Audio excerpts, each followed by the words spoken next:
Hola chicos, sean todos bienvenidos a un nuevo capítulo de ese podcast. Espero que estén todos muy contentos, muy felices, espero que estén todos muy bien después de todo es lo importante. Bienvenidos a otro lunes de un nuevo capítulo del podcast.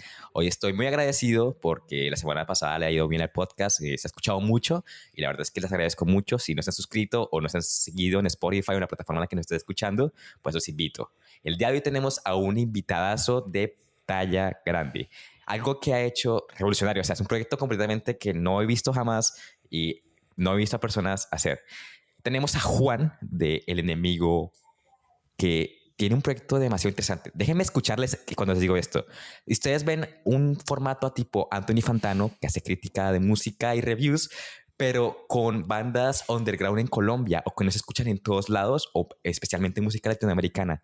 Bueno, ese es Juan y aquí lo tenemos en el podcast. Juan, ¿cómo estás? Bienvenido a ese podcast. Muchas gracias, Sebastián. Te saludo, gracias por la invitación y nada, un saludo también a todos y todas las personas que nos están escuchando acá. Muy chévere el espacio y también bacano este podcast, siempre apoyando las iniciativas independientes colombianas que hablen de música. Entonces, pues nada, muchas gracias por el espacio. Bueno, la verdad, a ti gracias por aceptar esta invitación. Bueno, para la gente que quiera conocer un poco más de tu proyecto, ¿cómo le explicarías qué es el enemigo y qué pueden encontrar allí? Listo, pues El Enemigo es un proyecto que lleva alrededor de 7 años.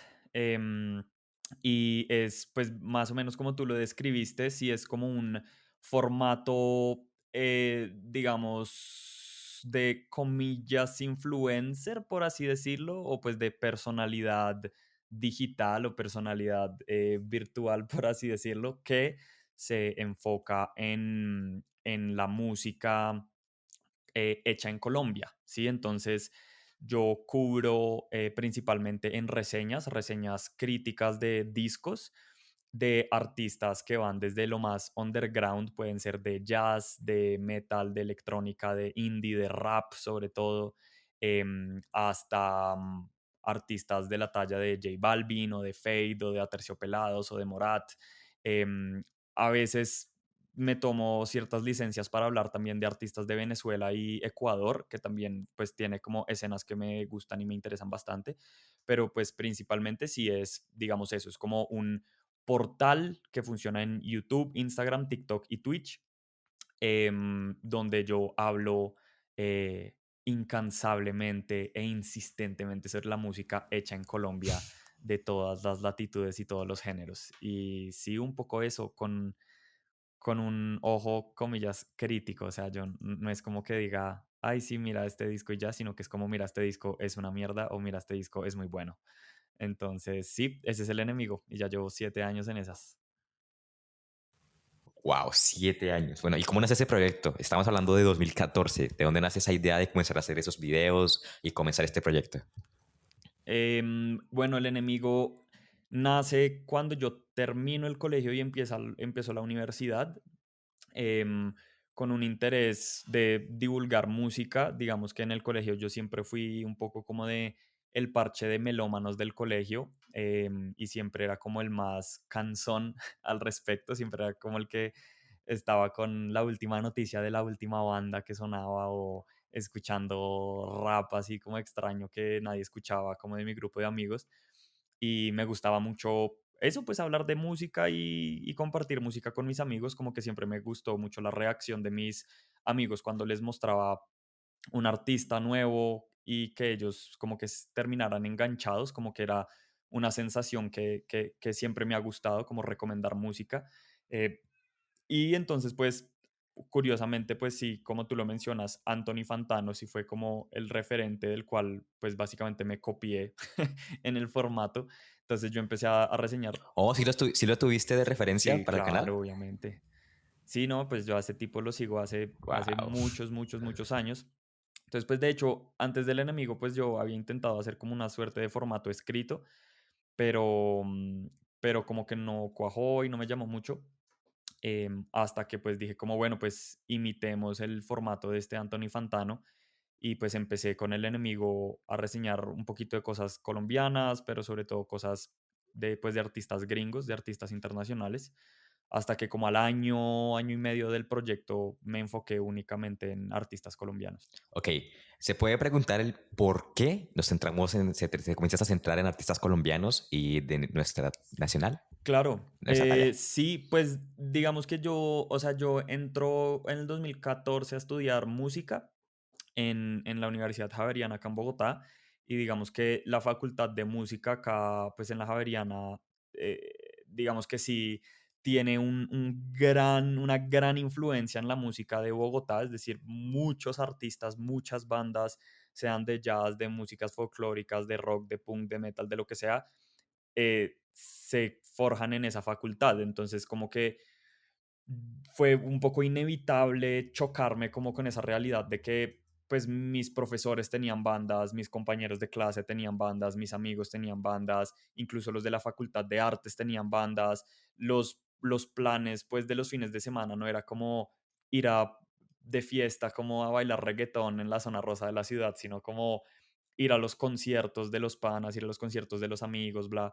Entonces, pues fue realmente como inevitable no encontrarme con esa realidad y como empezar con un interés sobre eso.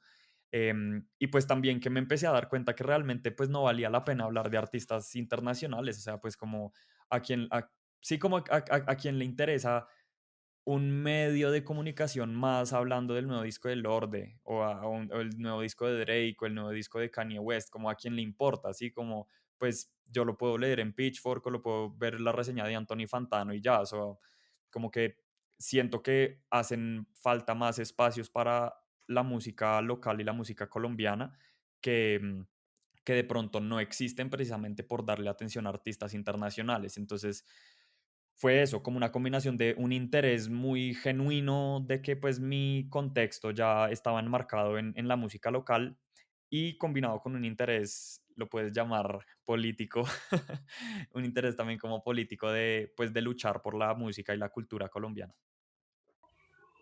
Ok, mira, me adelantaste un Ujú. tema, pero quería tomarlo.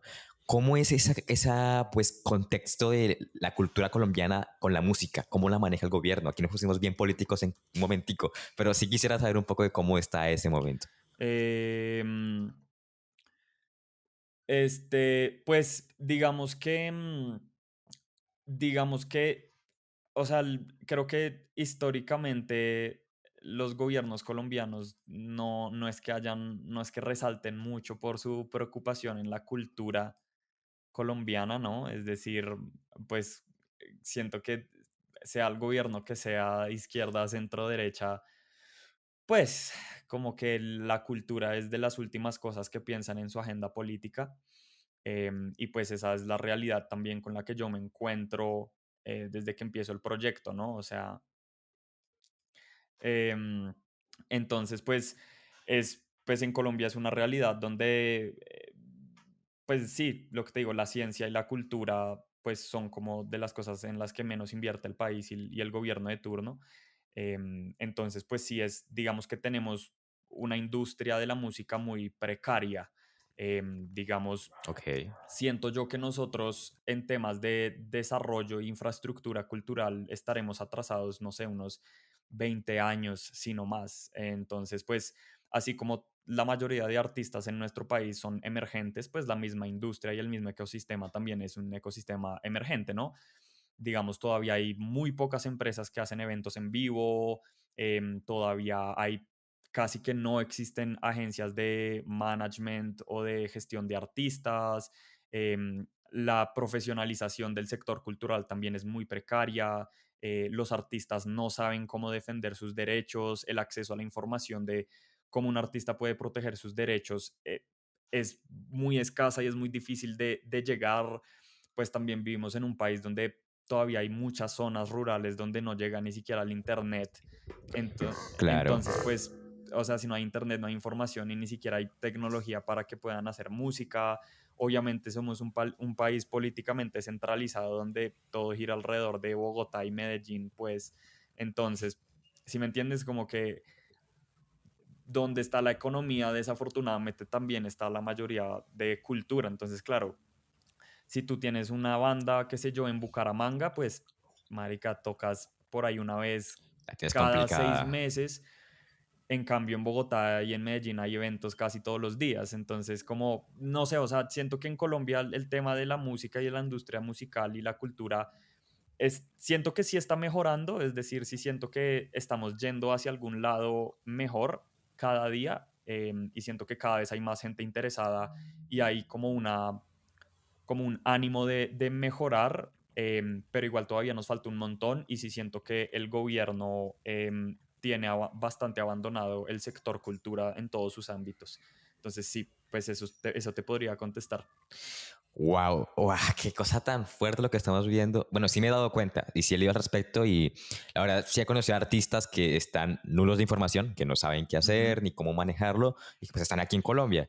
Hay que ver cómo se maneja esto. Ojalá que con el tiempo, y bueno, figuras como tú que están dando a conocer esa música colombiana poco a poco, porque en TikTok tienes videos han llegado a gente ujú. y se ha podido aprender un poco sobre la música. Y bueno, hablando de esto, tú haces podcast, haces entrevistas, haces TikTok, haces reseñas, haces streams en Twitch. ¿Cómo haces? O sea, ¿cómo te pones mentalizado para realizar todo eso en el lapso de, pues, como esto de Internet es darle, darle, darle, Claro. a seguirle dando? ¿Cómo te organizas para todo esto? Eh, creo que eso todavía sigue siendo un misterio para mí. Eh, pero, pues, o sea, en temas de organizar mi tiempo, pues digamos que sobre todo el último año, pues sí, de mi vida, pues ha sido un año donde no, pues no estoy con un trabajo formal, no estoy estudiando, y pues me he dedicado pues meramente como al freelance y a la independencia. Pues mis padres y mi familia también se fue a vivir de Bogotá a Boyacá, entonces pues también estoy viviendo solo, entonces digamos que tengo mucho tiempo libre. Entonces pues digamos que mi trabajo en este momento es un poco el enemigo. Si bien no es Claro. lo que me da ingresos económicos, pues sí es a lo que más yo le invierto tiempo. Entonces digamos que yo sí tiendo a ser muy disciplinado en estar al día con la música que sale, día a día, semana a semana. Y ya es una cuestión de, pues, organizar mi día de, bueno, de esta hora a esta hora hago TikToks, de esta hora a esta hora grabo una reseña, luego más adelante en el día en esta hora la edito, luego a esta hora la publico, tengo tal entrevista tal día, tal hora. Entonces, pues, o sea, realmente es una cuestión de organizar el tiempo que, pues, creo que con los años de, o sea, trabajando en oficinas, trabajando de freelance, pues uno va aprendiendo a organizar su tiempo. Y pues ya el tema es como la constancia y intentar no perder la cabeza y no perder como el amor que uno tiene a esta cosa. De pronto personalmente sí siento que en este momento de mi vida sí me siento un poco anímicamente cansado de estar todo el hijo de madre día pensando en música hecha en Colombia, como que a veces me gustaría como, pucha, abandonarlo todo y solo dedicarme a escuchar pues Tame Impala y Beyoncé o algo así, pero pues también es una lucha, ¿no? O sea, y creo que pues parte de luchar por cosas por las que no mucha gente lucha, pues es parte de la cosa, ¿no? Es todo un sacrificio, pero sí, pues sí, es intentar hacer malabares con el tiempo, que pues creo que de eso se trata un poco la vida adulta. Claro, y lo lleva a todos los proyectos, tiene sus altos, sus bajos, y uno pues tiene que aprender a manejarlos. Creo que de ahí, y si uno los pasa, ya uno puede decir, "Joa, avancé un poquito más, la hice, la logré". Exacto, sí, tal cual. Claro, bueno, bro, era aquel día hace unas semanas traímos a un artista independiente, Díaz de 100, un saludito, y estábamos hablando de un tema, ya después del podcast que lo grabamos, y era de en qué momento se convierte en una música, deja de ser una canción o un artista, una banda independiente. ¿Cómo definimos independiente y en qué momento una banda o una canción o un artista sale de este rubro llamado Claro. independiente o indie? Pues es que eso es súper problemático. De hecho, hay un podcast que hicimos en El Enemigo, que es muy bacano, que es pues sobre la independencia, precisamente, donde invitamos a un montón de artistas de Colombia, desde Adriana Lucía hasta Edson Wow. Belandia, bueno, un montón de artistas. Em, y bueno, Frente Cumbiero estaba ahí también.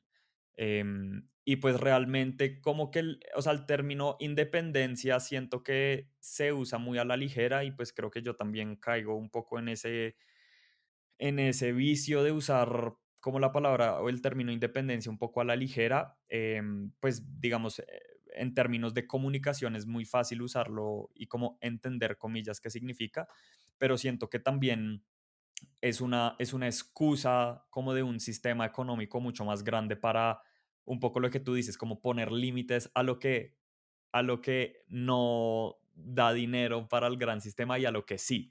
Entonces, si tú eres un artista enorme que le da plata al sistema económico de la industria, entonces no eres un artista independiente.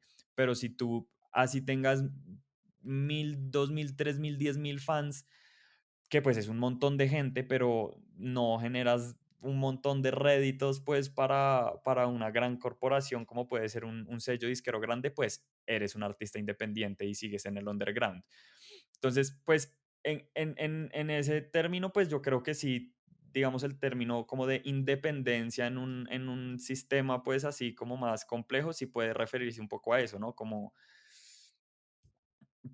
pues sí, como lo que vale y lo que no vale la pena según las grandes corporaciones del mundo, pero pues al final del día yo también siento que, y es lo que decía, digamos, Adriana Lucía y lo que decía Edson Belandia, y es que la independencia, como nosotros, digamos, la entendemos, que es como el artista emergente de tu ciudad, em, significa más como la independencia de obligaciones comerciales. Ok, Entonces, es como la libertad de poder crear la música que te sale del alma sin tener que rendirle cuentas a una disquera. Es la libertad que tú tienes creativa, es la libertad de tomarte tu tiempo, es la libertad de poder decir, saco un disco este año y luego me tomo 2 años de descanso y vuelvo y saco un disco, cosa que muchas veces no pasa en las grandes disqueras donde te firman contratos que te dicen tienes que sacar un disco todos los años. Entonces siento que la independencia sí la podemos asociar un poco a eso. em, y pues también entender que la independencia al final del día es una interdependencia. Es decir, eh, el artista depende del bar que te pone a tocar y el bar depende del artista y ambos dependen del público y el público depende del medio de comunicación que te hace conocer al artista. Entonces todo es como un engranaje donde todos dependen de todos y eso sí siento que es algo muy bonito de la independencia o de la interdependencia, que de pronto pues una disquera grande y un artista mayor no tiene porque es como listo, si tienes la plata para pagar todo, pues lo haces. Pero pues volviendo como a la pregunta de cuándo un artista deja de ser emergente, pues, parce, o sea, la verdad yo siento que también es una cosa de que el artista pueda incluso decir que no es emergente. O sea, yo creo que después de un disco, de un par de discos, o sea, es que la emergencia, ¿qué es? O sea, la definición de emergencia es como que está saliendo de algo. Yo creo que, o sea, yo creo que después de un disco, uno podría, de que tú publiques un disco, uno puede decir que ya no es emergente en el sentido de que pues tú ya estás creciendo, ya emergiste de algo y ya estás en el plan de crecer. Y pues es que crecer, pues el cielo es el límite, ¿no? Tú puedes crecer hasta llenar, fue pucha, el estadio Atanasio Girardot o crecer hasta llenar un sitio de 1000 personas, pero yo creo que no, o sea, los artistas no se deberían preocupar tanto por qué si no es emergente, porque al final del día lo que te digo, siento que eso responde como a dinámicas mucho más corporativas. claro. Es que sí ha habido mucha confusión y la he visto también por esto de que en estos años se ha popularizado el término indie y pues como que indie Buah, independiente. sí. Y entonces como que te pierdes aún más porque sale indie pop. ¿Cuántas vistas? 68 millones de reproducciones. Es como, ayuda, no entiendo. Entonces hay esa confusión, pero es algo que llega más internamente y ahí podemos verlo. Y ya nos daste un poquito de este Ujú. contexto y entonces ya lo pueden entender para personas que estén aquí escuchando. Bueno, hablaste un poco de el periodismo y los medios de comunicación musicales. ¿Cómo te consideras tú? ¿Cómo te consideras con el enemigo? ¿Un periodista? ¿Un influencer? ¿Cómo? Últimamente con el término que más me identifico es con comunicador o divulgador. Porque, Ok, a ver, porque es que, y creo que yo hace por ahí como 2 años tuve una crisis así de identidad con el enemigo muy dura precisamente por esa pregunta, porque yo decía como, pues, ¿qué es el proyecto, no? ¿Es un proyecto de periodismo o es un proyecto como más de influencer, bobo o como que es?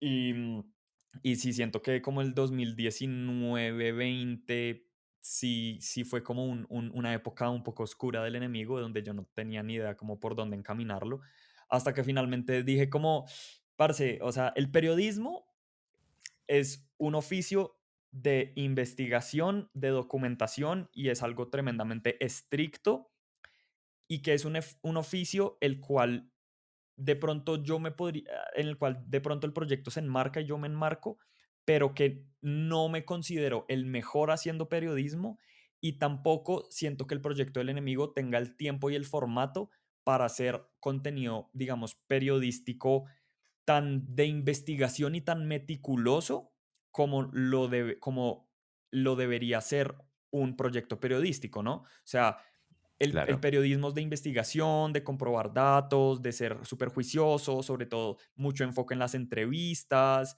mucho enfoque en ese tipo de cosas. Y que curiosamente en el periodismo musical ese tipo de documentos un poco más periodísticos y formales no tienen mucho alcance. Sobre todo en Colombia, ok, como que tú puedes escribir un artículo brutal, pero lo ven, no sé, 1000 personas o 500 personas, porque es como un documento muy de nicho. Es tremendamente valioso porque eso también genera documentos históricos para la historia de la música en Colombia, exactamente. pero digamos, eso es algo que yo, o sea, yo no estudié periodismo, man, ni literatura, y yo, o sea, a mí me gusta escribir, pero parce, para yo escribir un artículo de 2 páginas me demoró 3 días. O sea, yo escribo y me considero que soy decente escribiendo, pero si yo me dedicara al periodismo un poco más serio, uff, pucha, yo no sé cada cuánto sacaría contenido. Claro, Versus la figura más de influencer, que es ser un poco más despreocupado, ser más directo y más cercano al público y a la audiencia, tener la libertad de hablar de lo que quieras, cuando quieras, como quieras, y tener ese poder de la divulgación un poco más masiva. Y cuando yo me di cuenta que mi proyecto era un poco como la mitad de todo, yo dije como listo, pues lo que yo soy es un comunicador, porque yo lo que hago es, o sea, mi interés al final del día es que más gente escuche música local. O sea, ese es mi interés. Mi interés es el público. A mí no me importa si el artista ve o no mi reseña, no me importa si el artista le caigo bien o le caigo mal, pero si con un TikTok mío, si con una reseña mía, un artista pasa de tener 5 fans a tener 300, excelente. Entonces, ese es mi meta. Entonces, esa meta, ¿cómo la voy a alcanzar? Comunicando. Esa meta, lo más probable es que yo no la alcance haciendo un artículo pues de investigación así de 30 páginas, porque seguramente eso solo lo van a leer otros periodistas. Pero exactamente. si yo hago un contenido mucho más cercano a la audiencia, mucho más ligero, diciendo groserías, digamos en Twitch yo hago chistes, tomo, veo, me emborracho, en los TikToks hago chistes, en los videos son en mi cuarto, o sea, como es algo mucho más cercano como a la audiencia de pie y eso al final em, es mi interés. Entonces yo al final del día me considero un comunicador y pues yo digo como, parce, igual no es que esté abandonando algo tremendamente necesario porque igual periodistas de música hay y hay periodistas de música que hacen una labor mucho mejor que la que yo estaría haciendo de periodista más formal. Entonces digo como, ¿para qué me preocupo yo haciendo pues la investigación de rap si está Santiago Sembrano? ¿Para qué me preocupo yo Wow. para hacer el super artículo sobre rock nacional si está Eduardo Santos? ¿Para qué me preocupo yo para hacer la mera investigación de salsa si está Sara Sofía? Sí, como hay mucha gente que tiene ese interés y ese formato del mercado y yo cubro otro y ya. Nos complementamos y ambos le estamos aportando a la música del país y eso creo que es lo importante al final del día. Exactamente. Wow, Dios mío, me acabo de quedar. Eres como un poco de todo, en pocas Sí, palabras. algo así. Y así la llevas, claro, porque es que esto pasa mucho con la música y es que a veces el contenido no es digerible, o sea, se siente como muy pesado para el público general. Y es algo que muchas veces pasa. Y a mí me pasaba, por ejemplo, yo no escuchaba mucha música de aquí por ese tema. Porque, bueno, a mí me encanta leer y yo puedo estar leyendo todo un día y me voy a quedar leyendo. Pero a veces se sentía muy pesado porque se sentía, ya sabes, más profesional, más de estar muy atento. Y a veces ese contenido que es un poco más suave, que es un poco más digerible, ayuda mucho. Y ayuda para que mucha gente pueda incluso entrar en ese mundo. Ujú. Y eso no tiene ningún punto de comparación. Es extremadamente genial. Así es. Bueno, bro, tú no estudiaste ni periodismo, pero sé que tienes una experiencia dentro de la música, ¿no? O sea, estudiaste música. Sí, pues yo entro en el 2014 a estudiar música con énfasis en composición en la Universidad Javeriana y estoy ahí hasta el 2017. O sea, hice como 4 semestres más o menos y luego me retiré. Me retiré de la facultad, de la universidad y entré a trabajar en una compañía de distribución de música y a estudiar por las noches en un técnico de negocios aplicados a la música.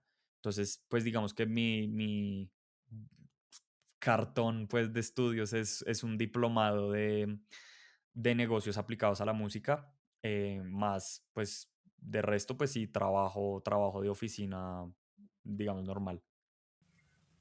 Ok, ¿y por qué dropeaste la universidad? ¿Hubo alguna razón para que hicieras eso? Pues no sé, me aburrí. Pues no, pues digamos que, o sea, yo escogí estudiar música porque pues era lo único que conocía, ¿no? O sea, como pues era pues lo que siempre había hecho, ¿no? Y la música y Toño es el músico de la familia, entonces yo, bueno, pues estudio música, ¿no? Pero pues realmente estudiar música es muy cansón, parce, o sea, estudiar música es aburridísimo, es súper científico, súper matemático, el gremio de la música académica es súper pretencioso, yo me la llevaba mejor con los estudiantes de artes. em, sí, como, o sea, no era mi ambiente, no era la cosa que yo quería hacer. Y sí, como que, pues, parce, típico crisis de universidad, creo que a todos nos pasa o a mucha gente le pasa que entra y se da cuenta que no es la carrera que uno quiere. Yo, pues, haciendo retrospectiva, tal vez si hubiera terminado estudiando algo, de pronto hubiera sido, no sé, sociología, antropología, incluso psicología. La psicología me interesa y me llama mucho la atención. Creo que esas Ok. carreras de pronto sí hubiera continuado y las hubiera terminado, pero pues la música no. Entonces, eso sumado a que pues en el 2017, que fue cuando yo dropeé de la universidad, pues el enemigo estaba creciendo a toda. Estaba creciendo a toda y me estaba distrayendo mucho. O sea, yo llegaba a mi casa y yo no quería hacer tareas, sino que yo quería hacer videos y ver qué disco había salido esa semana y saber qué toques había el fin de semana. Y, o sea, el 90% de mi tiempo estaba concentrado en el enemigo y en la música y en la música, en la música local y los artistas y los artistas y los artistas. Entonces yo pues entré en una crisis terrible y yo les dije a mis papás como, bueno, cuchos, gracias y afortunadamente, bueno, obvio, esto no es algo que yo le aconseje a la gente y pues digamos que tengo la posibilidad y la fortuna de poder no estudiar, digamos que eso no es una realidad para todo el mundo, como salirse así, como tan de la nada de la universidad, Claro. pero pues sí, o sea, eso fue lo que pasó, eso fue lo que hice. Estuve como 4 meses así sin hacer nada en mi casa, pues, y luego sí, pues estudié esta otra cosa y entré a trabajar y estuve casi 3 años ahí trabajando y estudiando día y noche y haciendo los videos y bueno, en fin. Y bueno, el resto es historia, la está Epa. rompiendo, eso no lo hace todo el mundo. Así es. Bueno, bro, dos preguntas. Y tengo una duda que me tiene aquí en la Claro. cabeza. Y es, bueno, esto es un poco más mainstream, pero pues era una duda que aquel día leí y me quedé. Rosalía. Tú que has escuchado tanta música latina, esta pregunta te la La tengo que hacer. Rosalía. Rosalía ahorita exactamente, en los VMAs o algo así, ganó premio Ah, sí. latino. Y eso se formó una guerra entre de aquí para allá. Twitter explotó, perdón, y Twitter explotó. Rosalía es latina, ¿cómo la podemos considerar y por qué se hace esta guerra cada momento? Además, pues es Sí, española, sí, pero sí. ¿Cómo la podemos considerar? Eh, no, pues ella es española, parce, o sea, ella de latina no tiene nada. Em, no, pues, o sea, a mí sí me parece problemático eso por varias razones. Es que, bueno, me voy a poner todo mamerto otra vez, pero bueno. Em, pero pues es que ese tipo de vainas son también como puras estrategias de, como de neocolonización y como de minimización al tercer mundo, parce. Es como, o sea, esos premios son premios de Ah, gringos uy, blancos y europeos blancos que enmarcan todo lo que no sea occidental, lo enmarcan en algo súper exótico que para ellos es lo latino.